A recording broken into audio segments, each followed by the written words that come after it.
All right, good morning, good afternoon, and good evening, everyone. It's Dr. Ephraim. The day's date is October 14th, 2022, and I'm saying Ahaya by Yeshem, Yeshua, HaMashiach, Baruch Atah Adonai.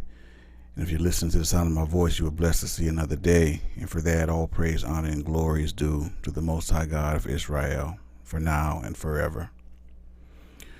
All right, today's lesson, we're going to tackle the Black Puerto Ricans, or sometimes referred to as the Afro-Puerto Ricans. They're really no different than the Dominicans, the Cubans, a lot of the Costa Ricanos, the Costa Ricans, and any of those Caribbean-based islands where quote-unquote African slaves were dropped off. There's really no difference in any of those countries. Or provinces, right? That were colonized by the Spaniards. The most major difference between like an Afro-Puerto Rican and a Dominican is that Dominicans are more likely, even the ones that clearly have black or Africanic features, are more likely to denounce their quote-unquote African heritage, but totally embrace the Spaniards or the colonizers' heritage, which if you think about that's kind of like, wow, like their African part is of their makeup is so bad and dishonorable, they don't have nothing to do with it. But the Spaniards, the ones who enslaved their people and subjugated them, they want to embrace that. They call themselves Spaniards. So whatever. There's a percentage of Afro-Ricans, and I'm going to get into that in the lesson, more concentrated in a particular area. I think it's Louisa, where Teco Calderon is from. All right, we're gonna kind of get into that. But the thing is about DNA, you can't just look at someone and kind of tell. There are some Puerto Ricans, or if you look at them, on the surface, they look more like they would be more Spanish or Spaniard because they look kind of European. But that's not to say that they don't have either Native American or African, quote unquote, blood in them. Well, of course, we know it to be Hebrew blood, but I'm gonna say African for the average novice that comes by and listens to the lesson and don't have a clue what we're doing here.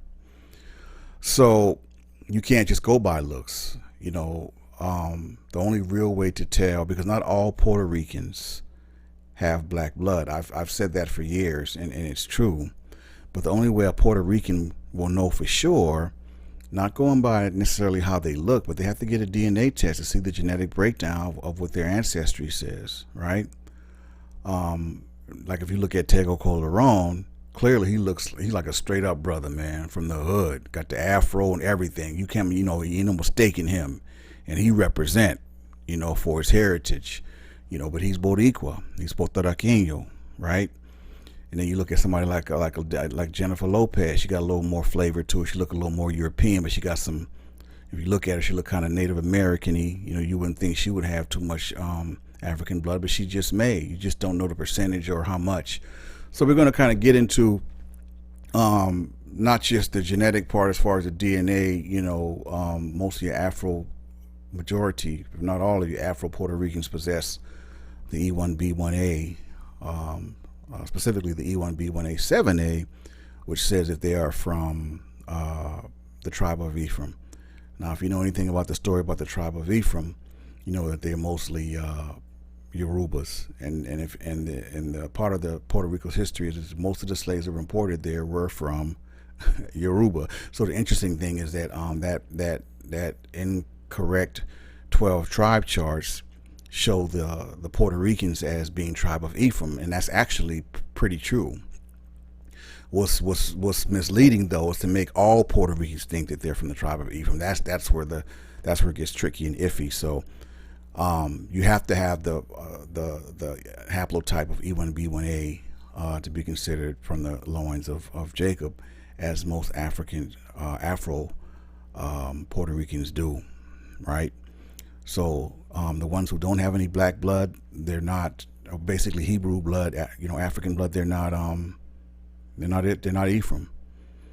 So the misguided part is that chart having all Puerto Ricans thinking that, you know, they're from the tribe of Ephraim. That's just not true. So anyway, let's get into the history of Afro-Puerto Ricans, Yoruba, and them being from the tribe of Ephraim, E1B1A. Let's get it. And here we go. That right there is a very popular picture and depiction of what essentially makes up not just the Puerto Ricans, but the Dominicans as well, and other, you know, Latino influenced races of people, right? The Native American, the Spaniard, and the so-called African or the Hebrew, right? And so I spoke a while back about, you know, colonization and how it really goes, how it works or whatever. But when Christopher Columbus got to Puerto Rico on November 19th, 1493, the Tainos were there. They were the natives to the land, right? And they were called Boricuan, the Borican. And when he got there, he saw what was going on. He gonna claim it for Spain, right? And that's what the Europeans do. They go about claiming stuff, just taking stuff, bogarting, right? So he claimed what's now known as Puerto Rico for Spain, but then he renamed it to San Juan Bautista. And for 400 years, Puerto Rico was under Spanish colonial rule. That number sounds familiar, don't it? For 400 years, Puerto Rico was under Spanish colonial rule. Excuse me. One of the most interesting things that I found throughout my genetic studies of the Puerto Ricans in Puerto Rico is that I have found very little or none male blood from Native Americans. And then it dawned on me, because the natives, the Tainos, they wasn't trying to hit at enslaved stuff. Like, so basically it was killing off the Indians and raping the Taino women, right? So, and they did that for a while before they started importing the African slaves in. So that's what I'm saying. Like, and I think this is kind of conscious and subconsciously. A lot of Tainos did not mix with black blood. They wanted to keep their blood separate from them. So when I say that not all Puerto Ricans have black blood, that is like that's genetically a fact. Like, you can't get mad for Puerto Rican to say, you know, I'm not black or I'm not moreno, because I mean, they may not be.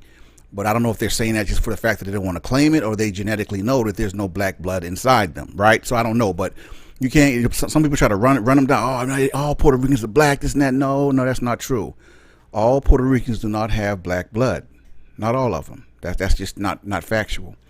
So way before they started importing the slaves, they were raping the women and killing the men. And that's why you don't see a lot of genetic Y-DNA haplotypes from Native American males from genetic information of males taking DNA tests on the islands. I was like, wow, man. I mean, that's proof positive that they killed majority of them. That's why you don't have a lot of Y-DNA haplotypes for Native American males from Puerto Rico.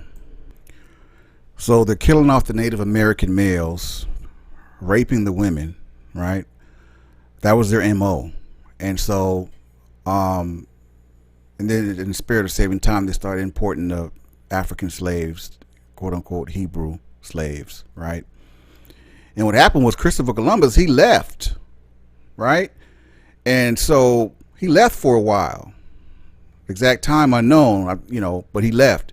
And when he came back, the people in the variety of how they looked was very different. Check this out. And when Christopher Columbus came back, this is what he came back to. Look at that. That picture right there is like so profound to me, man. It's kind of fascinating too. You get, you know, three different races of people coming together, and you know, they get around each other, and the male female thing kick in, and look at that. And that's what you get, right? They call it miscegenation or whatever. But, you know, especially when you have a group of people that share a common bond in being oppressed or, you know, enslaved, because slavery did go on in Puerto Rico. And that's one of the reasons why a lot of Puerto Ricans and Dominicans are reluctant to claim the African part their heritage, because it's not so much that I don't think they don't really believe that they, aren't part African or whatever, but they don't want to claim the slavery part because that's shameful. But I mean, join the club.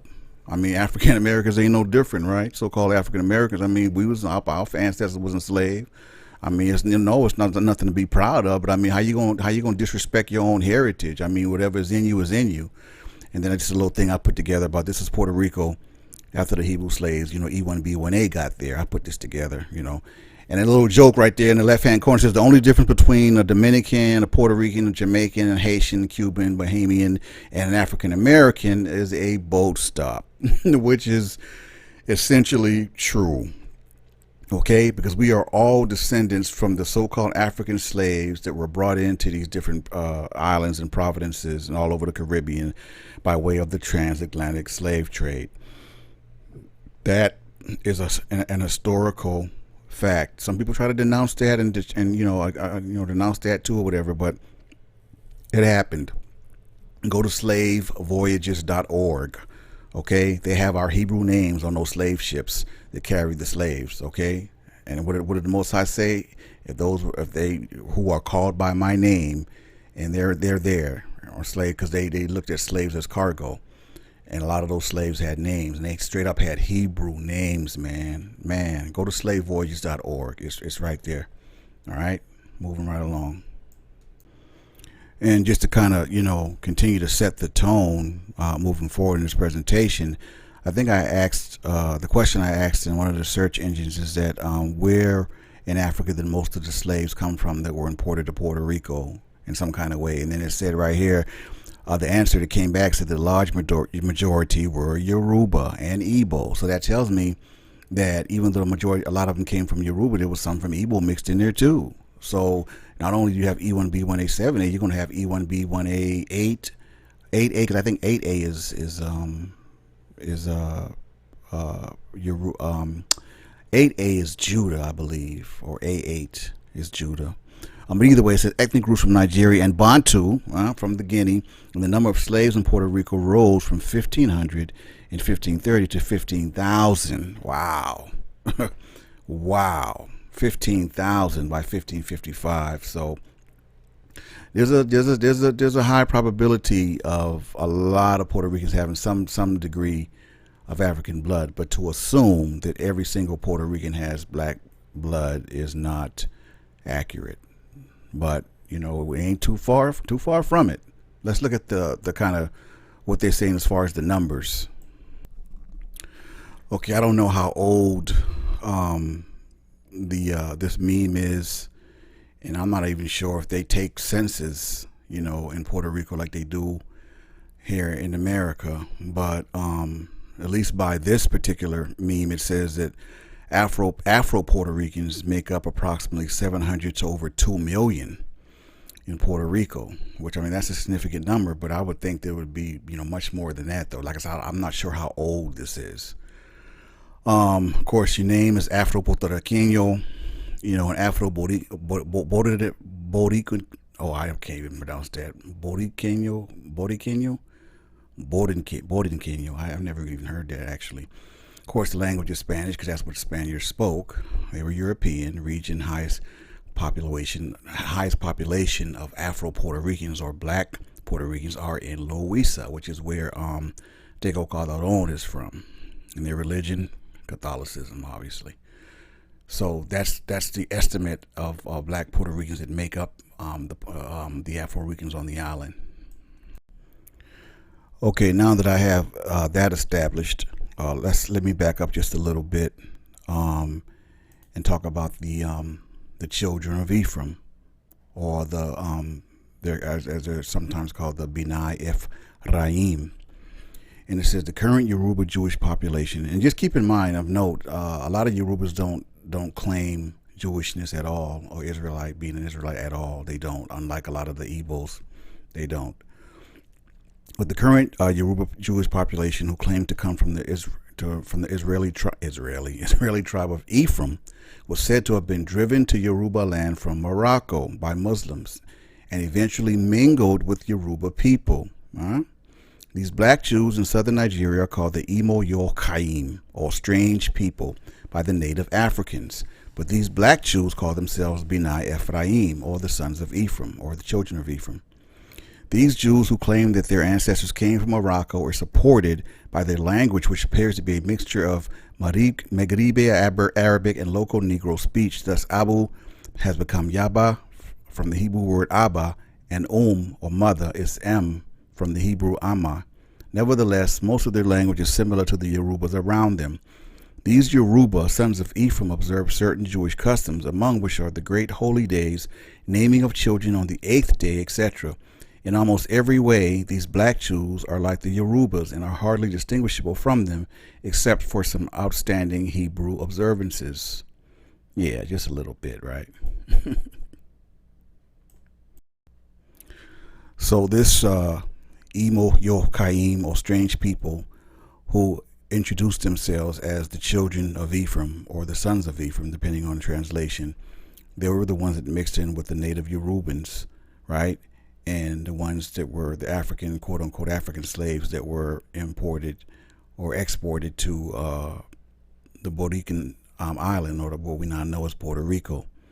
Okay, so and keep in mind, like I said, it was a mixture. So you probably had some Yoruba and some Igbo, and mixed up in there, right? So boom, they imported they imported African slaves to Puerto Rico. And I'm not sure if you all can read this, but this is Puerto Rico, and this is a timeline, of events for the island, from it being colonized on. And it said the island's name, Richport in Spanish, was given to it by settlers. The richness of its culture has influenced Americans since Puerto Rico became a U.S. territory in 1898. And then it goes on to say that when Ponce de Leon saw the island, he said, "Ay, que Puerto Rico, oh, what a rich port." Right? Spanish-American War lasts a brief 6 months. American troops land on the island July 25th, 1898. Spain surrenders island on Treaty of Paris, signed December 10th, 1898. Some famous Puerto Ricans are Roberto Clemente, baseball player, first Latino in the Hall of Fame. Jose Feliciano, Jose Ferrer, Raul Julia, Rita Moreno. We got Jennifer Lopez. We got Felix Trinidad. We got Big Pun. We got Felix Trinidad. 1493. That's when Christopher Columbus claimed the island for Spain. He named it San Juan Bautista, or St. John the Baptist. And 1700 settlers plant sugar cane, coffee, spices, tobacco, begin African slave trade to support farming. In 1917, islanders became U.S. citizens, fight alongside U.S. soldiers in World War. In 1948, Luis Muñoz Marin was elected governor of Puerto Rico. We already got that. 1873, slave trade begins. 1898, island becomes U.S. territory as spoil of Spanish-American War. All right. In 1952, becomes self-governing Commonwealth. However, they're still connected to the U.S., right? And so the argument has been, should they just become a state, a United States, or just stay separate? And a lot of people have been bucking against it, but yet, when things happen over there, it's like they kind of expect the U.S. to help them, and they help them. We do help, but it's like you're not officially a United State. So your sovereignty and your independence is what's kind of keeping the U.S. from going all out, because you guys refuse to. You want to stay kind of separate, like together but separate, if that makes sense, right? Well, anyway, that's the timeline of the colonization of Puerto Rico. Once Christopher Columbus got there and renamed it San Juan Bautista, and imported the African/Hebrew slaves, and there's a timeline of events right there. Okay, Afro-Puerto Ricans are Puerto Ricans who are of predominantly African/Hebrew descent or self-identify as black, although the vast majority of Puerto Ricans today are at least of partial African descent. The history of Puerto Ricans of African descent begins with free African men known as libertos, who accompanied the Spanish conquistadors in the invasion of the island. The Spaniards enslaved the Taínos, the native inhabitants of the island, many of whom died, and I spoke on that in the beginning, as a result of new infectious diseases and the Spaniards' oppressive colonization efforts. Spain's royal government needed laborers and began to rely on African slavery to staff their mining and fort building operations. The crown authorized importing enslaved West Africans. As a result, the majority of the African peoples who entered Puerto Rico were the result of the transatlantic slave trade and came from many different cultures and peoples of the African continent. When the gold mines in Puerto Rico were declared depleted, the Spanish crown no longer considered the island to be a high colonial priority. Its chief ports served primarily as a garrison to support naval vessels. The Spaniards encouraged free people of color from British and French possessions in the Caribbean to immigrate to Puerto Rico to provide a population base to support the Puerto Rican garrison. The Spanish decree of 1789 allowed slaves to earn or buy their freedom. However, this did little to help their situation. The expansion of sugarcane plantations drove up demand for labor, and the slave population increased dramatically as new slaves were imported. Throughout the years, there were many slave revolts. Of course, you never hear about the revolts on the island. Slaves who were promised their freedom joined the 1868 uprising against Spanish colonial rule in what is now known as the Grito de Lares. On March 22, 1873, slavery was abolished in Puerto Rico. When Ponce de Leon arrived on the island of Borican and the Spaniards, they were greeted by the Cacique Aguabanya, the supreme leader of the peaceful Taíno tribes on the island. Aguabanya helped to maintain the peace between the Taíno and the Spaniards. According to historian Ricardo Alegría, in 1509, Juan Garrido was the first free African man to set foot on the island. He was a conquistador who was part of Juan Ponce de Leon's entourage. Garrido was born on the West African coast, the son of an African king. I did not know that. In 1508, he joined Juan Ponce de Leon to explore Puerto Rico and the prospect for gold. In 1511, he fought under Ponce de Leon's repressed the Carib and the Taíno, who had joined forces in Puerto Rico in a great revolt against the Spaniards. They wasn't trying to hear that colonization stuff, man, that slave stuff. Garrido next joined Hernan Cortés in the Spanish conquest of Mexico. Another free African man who accompanied De Leon was Pedro Mejas. Mejas married a Taíno woman, chief, a cacica, by the name of Yuisa. Yuisa was baptized as Catholic so that she could marry Mejas. She was given the Christian name of Loíza. The town Loíza, Puerto Rico, was named for. The town of Loíza, Puerto Rico, was named after her. See, I didn't know that. The peace between the Spanish and the Taínos was short-lived, though. The Spanish took advantage of the Taínos' good faith and enslaved them, forcing them to work in the gold mines and in the construction of forts. Many Taínos died, particularly due to epidemics of smallpox to which they had no immunity. Other Taínos committed suicide or left the island after the failed Taíno revolt of 1511. Fria Bartolomé de las Casas, who had accompanied Ponce de Leon, was outraged at the Spanish treatment of the Taínos. In 1512, he protested at the Council of Burgos at the Spanish court. He fought for the freedom of the natives and was able to secure their rights. The Spanish colonists, fearing the loss of their labor force, also protested before the courts. They complained that they needed manpower to work in the mines and build forts and supply labor for the thriving sugarcane plantations. As an alternative, Las Casas suggested the importation and the use of African slaves. enter the Hebrews. In 1517, the Spanish crown permitted its subjects to import 12 slaves each, thereby beginning the African slave trade in their colonies. 12 slaves each. Aha. According to historian Luis Diaz, the largest contingent of African slaves came from the areas of the present-day Ghana, Togo, Benin, in Nigeria. All these current countries are located in the Gulf of Guinea, also known as the Slave Coast. The large majority were Yoruba and Igbo, ethnic groups from Nigeria, and Bantu from the Guinea. The number of slaves in Puerto Rico rose from 1,500 in 1530 to 15,000 by 1515. The slaves were stamped with a hot iron on their forehead, a branding which meant that they were brought to the country legally and prevented their kidnapping. African slaves were sent to work in the gold mines to replace the Taino, or to work in the fields in the island's ginger and sugar industries. They were allowed to live with their families in a bohio, a hut, on the master's land, and were given a patch of land where they could plant and grow vegetables and fruits.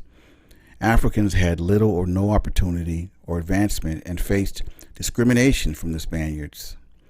Slaves were educated by their masters and soon learned to speak the master's language, educating their own children in the new language. They enriched the Puerto Rican Spanish language by adding words of their own. The Spaniards considered Africans more malleable, and the Tainos, since the latter were unwilling to assimilate. The slaves, in contrast, had little choice but to adapt to their lives. Many converted, at least nominally, to Christianity. They were baptized by the Catholic Church and were given the surnames of their masters. Many slaves were subject to harsh treatment, and women were subject to sexual abuse. The majority of the conquistadors and farmers who settled on the island had arrived without women. Many of them intermarried with the African or Taino women. Their multiracial descendants formed the first generation of the early Puerto Rican population. In 1527, the first major slave rebellion occurred in Puerto Rico, as dozens of slaves fought against the colonists in a brief revolt.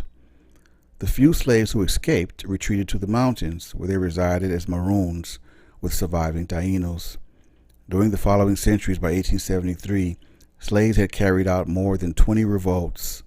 Some were of great political importance, such as the Ponce and Vega Baja conspiracies. As the United States Congress approved the Jones Act of 1917, Puerto Ricans were granted U.S. citizenship.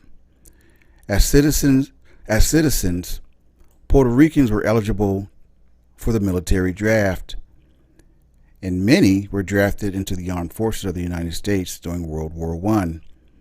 The armed forces were segregated, though, until after World War II. Puerto Ricans of African descent were subject to the discrimination which was rampant in the military and the United States. Black Puerto Ricans residing in the mainland United States were assigned to all black units. Rafael Hernandez and his brother Jesus, along with 16 more Puerto Ricans, were recruited by jazz band leader James Reese Europe to join the United States Army's Orchestra Europe. They were assigned to the 369th Infantry Regiment, an African American regiment. It gained fame during World War I and was nicknamed the Harlem Hellfighters by the Germans.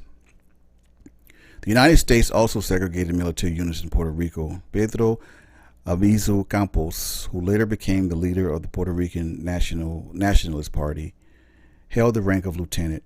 He founded the Home Guard unit of Ponce and was later assigned to the 375th Infantry Regiment, an all-black Puerto Rican regiment, which was stationed in Puerto Rico and never saw combat. Albizu Campos later said that the discrimination which he witnessed in the armed forces influenced development of his political beliefs. Puerto Ricans of African descent were discriminated against in sports. Puerto Ricans who were dark-skinned and wanted to play Major League Baseball in the United States were not allowed to do so.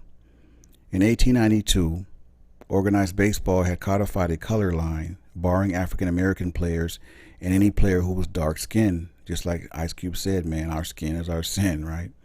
From any country.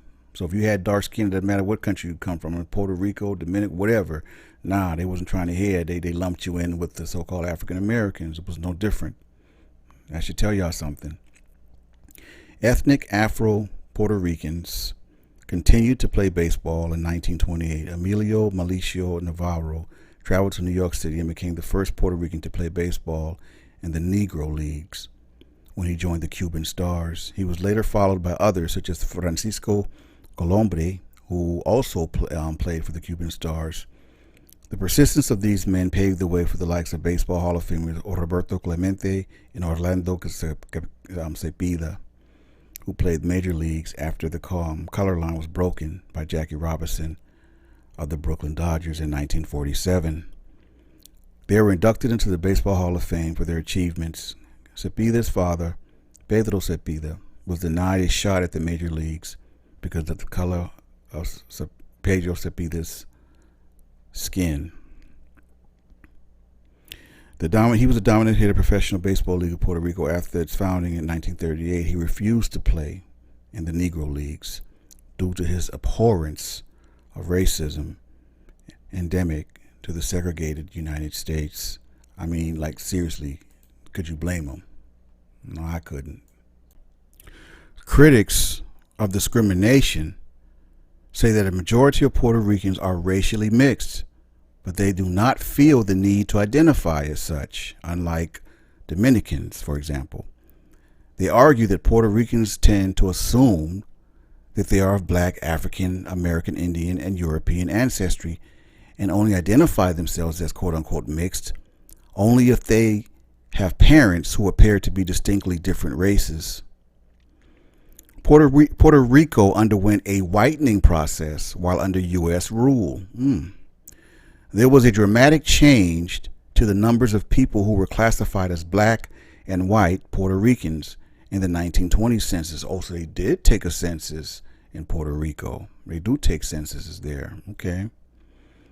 As compared to that in 1910, the numbers classified as Black declined sharply from one census to another within 10 years' time. Historians suggest that more Puerto Ricans classified others as white because it was advantageous to do so at that time, kind of like what blacks did with pass for white here in America, right? Wow. In those years, census takers were generally the ones to enter the racial classification. Due to the power of Southern white Democrats, the U.S. Census dropped the category of mulatto or mixed in the 1930 census, enforcing the artificial binary classification of Black and white. See, that's how it starts. Census respondents were not allowed to choose their own classification until the late 20th and early 21st centuries. It may have been that it was popularly thought it would be easier to advance economically and socially with the U.S. if one were white. I wonder where they got that idea. So from that, we see exactly, why a lot of Puerto Ricans have that color complex, like a lot of, African Americans. That's by teaching of the Europeans and separating the Black, the dark skin, and the more, white, lighter skin, and all this kind of stuff, that Willie Lynch stuff. So that's been going on for a long time, man. Still prevalent to this day. So, I guess the Bible says, and nothing new under the sun, right? But, from a genetic standpoint, we've already identified and went over the fact that most of the African slaves that were imported into the island of Puerto Rico, as we know it now, were, mostly Yoruba, Igbo, and, just kind of a mixture. But the majority, was Yoruba and Igbo. So there's a mixture there. Now, this distribution right here, this incidence of E1B1A, of course, E1B1A being the haplotype of the children of Israel, we see that the frequency of E1B1A in Yoruba at the time of this chart here was 93%. I mean, heck, it might be even higher than that now.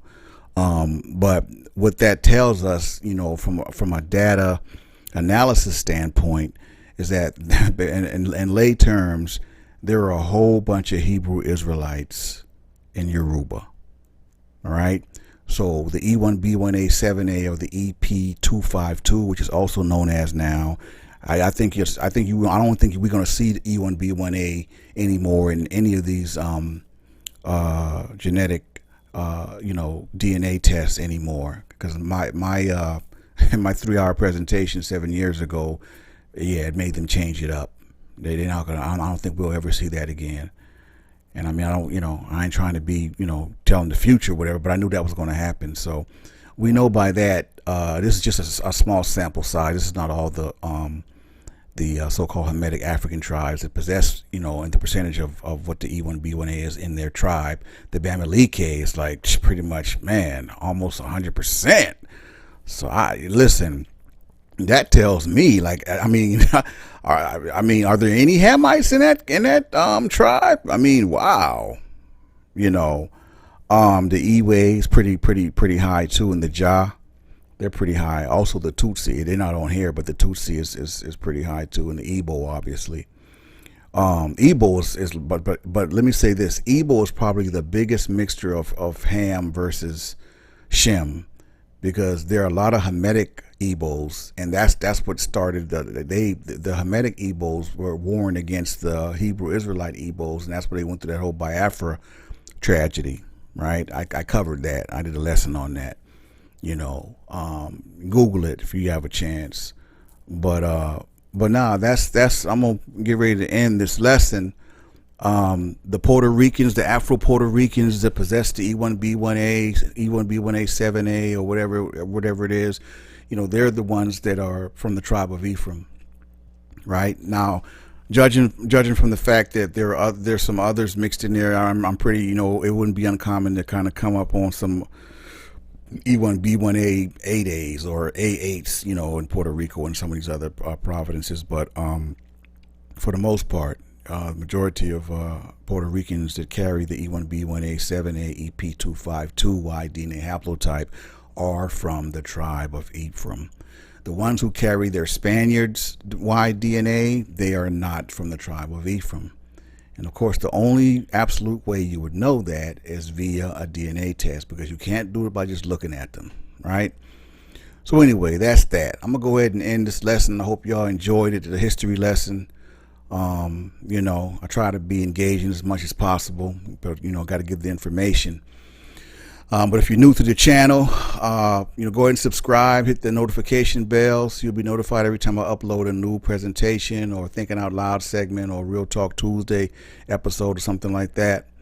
And, until next time, this is Dr. Ephraim signing off, saying Ahaya by Yeshua HaMashiach Baruch Atah Adonai. Shalom, elect.